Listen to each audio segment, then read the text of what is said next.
کردار کو مشکوک سمجھتا ہے، قرآن کا منکر ہو کر وہ بندہ اسلام سے خارج ہو جاتا ہے۔ چنانچہ حضرت عائشہ صدیقہ رضی اللہ تعالیٰ عنہ کا بڑا مقام ہے، بڑا مرتبہ ہے، بڑا علم رکھنے والی ہے، قرآن مقدس کا علم بھی رکھتی ہیں، احادیث مبارکہ کا علم بھی رکھتی ہیں۔ صرف ایک واقعہ، قرآن مقدس کی آیت اترتی ہے، ان الصفا والمروۃ من شعائر اللہ فمن حج البیت او اعتمر فلا جناح علیہ ان یطوف بہما۔ اللہ کا قرآن کہتا ہے اللہ کے شاعر میں سے ہے، صفا بھی ہے مروہ بھی ہے، تم پر کوئی گناہ نہیں ہے، صفا مروہ کے درمیان تم سعی کرو، تم دوڑ لگاؤ۔ اب آتا ہے ایک بندہ امی عائشہ سے سوال کرتا ہے، امی جان اس سے تو معلوم ہوتا ہے صفا مروہ کی سعی بندہ کر لے تب بھی کوئی مسئلہ نہیں ہے، نہ کرے تب بھی کوئی مسئلہ نہیں ہے۔ کمال یہ ہے صاحب زبان ہے، عربی جاننے والا ہے، لیکن آیت سمجھ نہیں سکا۔ امی جان نے جواب دیا تجھے سمجھ میں نہیں آیا، اس کا مطلب یہ ہے کہ اللہ نے صفا اور مروہ روز اول سے اپنی نشانیاں بنائی ہیں، جو کافروں نے ان پر بت رکھ کر ان کے درمیان بھاگنا دوڑنا سعی کرنا شروع کر دیا تھا، وہ انہوں نے اپنی طرف سے کیا۔ تمہارے لیے حکم یہی ہے تم ان کے درمیان سعی کرنا شروع کر دو، فلا جناح علیہ ان یطوف بہما، ورنہ یہ جملہ اس طرح نہ ہوتا، اس طرح ہوتا فلا ان تطوفوا بہا، کہ تم ان کا طواف نہ کرو، اس کے درمیان سعی نہ کرو، لیکن فلا جناح علیہ ان یطوف بہما کا جملہ یہ بتا رہا ہے۔ صحابی نے جب پوچھا امی عائشہ نے جواب دیا، فرمانے لگے اب مجھے سمجھ میں آیا۔ لہٰذا صحابہ فرماتے ہیں ہم میں سے اکثر صحابہ، بڑے بڑے صحابہ، اجلہ صحابہ امی عائشہ صدیقہ رضی اللہ تعالیٰ عنہ کے دربار میں جاتے، بڑے بڑے مسائل پوچھ کے آتے، امی جان فوراً مسئلہ بتا دیتی۔ احادیث مبارکہ میں بھی آتا ہے اللہ کے پیغمبر نے جب کفار مکہ کو غزوہ احد کے بعد اس کنویں میں ڈلوایا، اس کنویں میں جب ڈال دی گئے سارے کفاروں کی لاشیں، اللہ کے پیغمبر نے ان پہ کھڑے ہو کر تقریر فرمائی، فرمایا میرے ساتھ جو میرے اللہ نے وعدہ کیا تھا وہ تو میں نے سچا پا لیا ہے، تمہارے ساتھ جو اللہ نے وعدہ کیا تھا کیا تم نے بھی وہ سچا پایا ہے یا نہیں پایا؟ حضرت عبداللہ بن عمر رضی اللہ تعالیٰ عنہ اور حضرت عمر رضی اللہ تعالیٰ عنہ وہاں موجود ہیں۔ آپ فرماتے ہیں اللہ کے پیغمبر آپ کیسے کلام کر رہے ہیں ان جسموں سے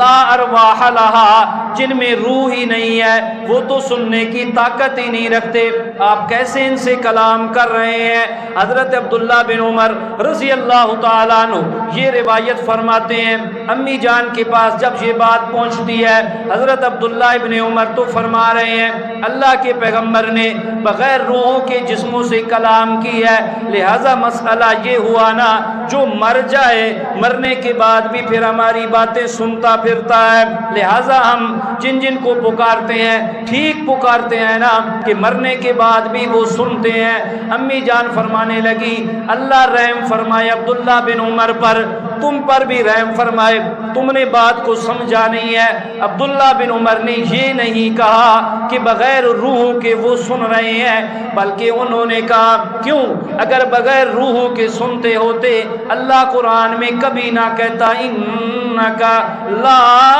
تسمع الموتى، جو مر جائے وہ سنتا نہیں ہے، ما انتا بمسمع من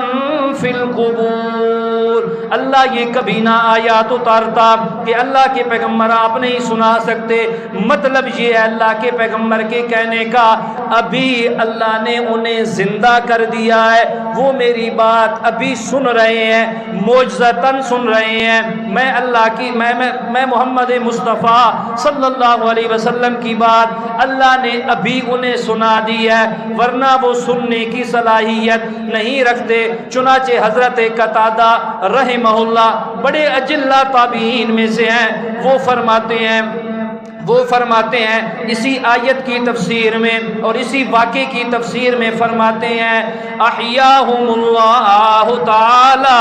حسرتاً و نکمتاً و ندماً و توبیحا، اللہ نے کفار کو وہاں اس کنویں میں زندہ کیا میرے پیغمبر کی بات سنانے کے لیے، حسرتاً نکمتاً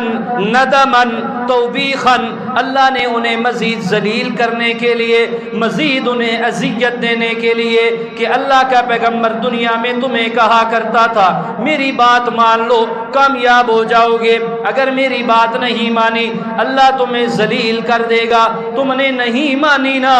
آج دیکھ لو تمہارے 70 اللہ نے مروا دیے ہیں، اس طرح ذلیل کر کے اس کنویں میں ڈلوا دیے ہیں، لیکن میں محمد مصطفیٰ صلی اللہ علیہ وسلم جو بات بتلایا کرتا تھا وہ سچ ثابت ہوئی ہے، اللہ نے آج حق کو فتح دی ہے اور تمہیں اللہ نے آج ناکام و نامراد کیا ہے۔ چنانچہ بڑی حدیث کی بھی عالمہ ہے، حدیث کی تفسیر بھی سمجھاتی ہیں، صحابی رسول آتے ہیں سوال کرتے ہیں اماں جی بتلائیے نا، ایک بندہ مجھے کہتا ہے اللہ کے پیغمبر معراج پہ گئے ہیں، معراج پہ جا کر اللہ کو اپنی آنکھوں سے دیکھا ہے۔ دوسرا سوال میرا یہ ہے، ایک بندہ میرے پاس آتا ہے وہ مجھے کہتا ہے اللہ کے پیغمبر غیب کا علم رکھتے ہیں،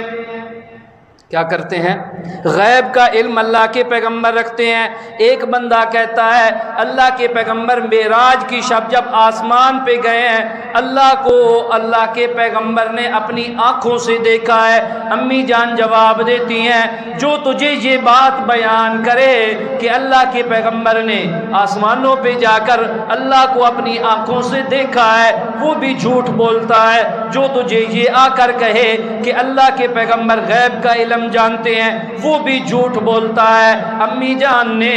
استدلالاً قرآن مجید کی آیت پیش کی، فرمانے لگی اللہ کا قرآن کہتا ہے لا تدرکہ الابصار وہو یدرک الابصار وہو اللطیف الخبیر، کسی آنکھ میں دنیاوی لحاظ سے طاقت نہیں ہے وہ اللہ کو دیکھ سکے، لہٰذا اللہ کو اللہ کے پیغمبر نے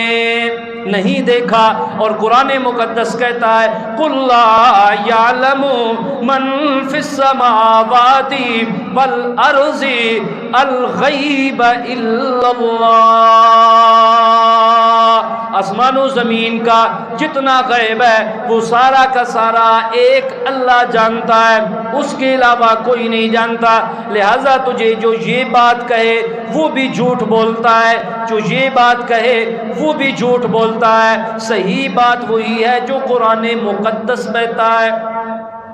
صحیح بات وہ ہے جو کیا کہتا ہے؟ قرآن مقدس کہتا ہے۔ استدلالاً قرآن مقدس کی آیات پیش کی، لہذا امی عائشہ صدیقہ رضی اللہ تعالی عنہا کی ایک تو زندگی ہمیں یہ سبق دیتی ہے، ایک تو امی عائشہ کی زندگی حرم رسول ہے، امی عائشہ کی زندگی مسلمان قوم کی بچیوں کے لیے ماؤں کے لیے نمونہ ہے، آئیڈیل ہے۔ امی جان نے جس طرح زندگی گزاری ہے تم نے بھی اسی طرح زندگی گزارنی ہے۔ دوسرا پیغام قرآن دیتا ہے النبی اولا بالمؤمنین من انفسہم وازواجہ امہاتہم، اللہ کے پیغمبر کی بیویاں تمہارے لیے ماؤں کی حیثیت رکھتی ہے، اور حلالی وہ ہوتا ہے جو اپنی ماں کی قدر کرتا ہے،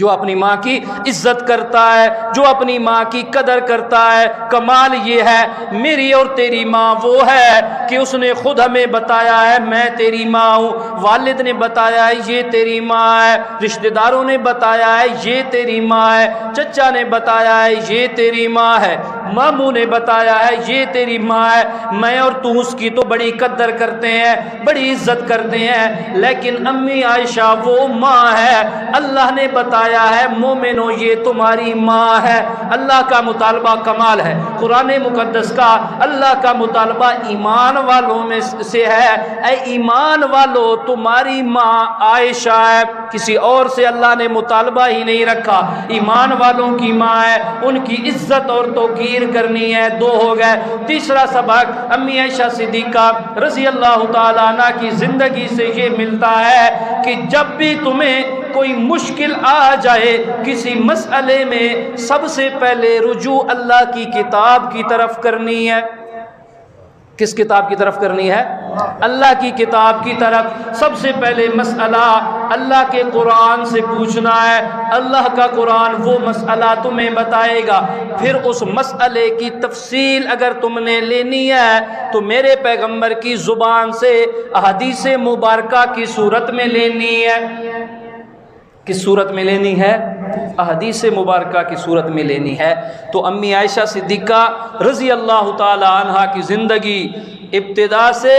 انتہا تک ایک ایک لمحہ ہمارے لیے پیغام بھی ہے، اللہ کے پیغمبر کا حرم بھی ہے، اور امی عائشہ کی گواہی قرآن مقدس نے خود دی ہے۔ لہٰذا ایماندار آدمی امی عائشہ صدیقہ کی عزت اور عظمت مانتا بھی ہے، انہیں اپنی ماں بھی تسلیم کرتا ہے دل و جان سے، اور ان کی عزت اور توقیر بھی کرتا ہے۔ اور رسول اللہ صلی اللہ تعالی علیہ وسلم نے جو قرآن کی صورت میں،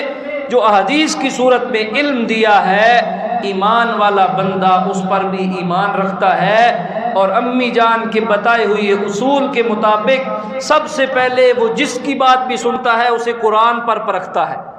اللہ الذی انزل الکتاب بالحق والمیزان، اللہ نے سب سے بڑا میزان اس کائنات میں قرآن کو بنا کر بھیجا ہے، لہٰذا ہر ایک کی بات سب سے پہلے قرآن پر پیش ہوگی، پھر اس کے بعد احادیث مبارکہ سے اس قرآن مقدس نے جو فیصلہ کیا اس کی تفصیل ہوگی، اس کی بات قابل قبول ہے، اس کے علاوہ کسی کی بات قابل قبول دین کے معاملے میں نہیں ہے۔ دعا فرمائیں اللہ امی عائشہ صدیقہ کا کردار بھی نصیب فرمائے ہماری ماؤں بہنوں بیٹیوں کو، اور امی عائشہ صدیقہ کی گفتار بھی نصیب فرمائے، اور اماں کا بتایا ہوا اصول ہماری زندگیوں میں آ جائے، اور ہم سچے پکے ایمان والے بن جائیں، اور آخرت میں کامیاب ہونے والے بن جائیں۔ وما علینا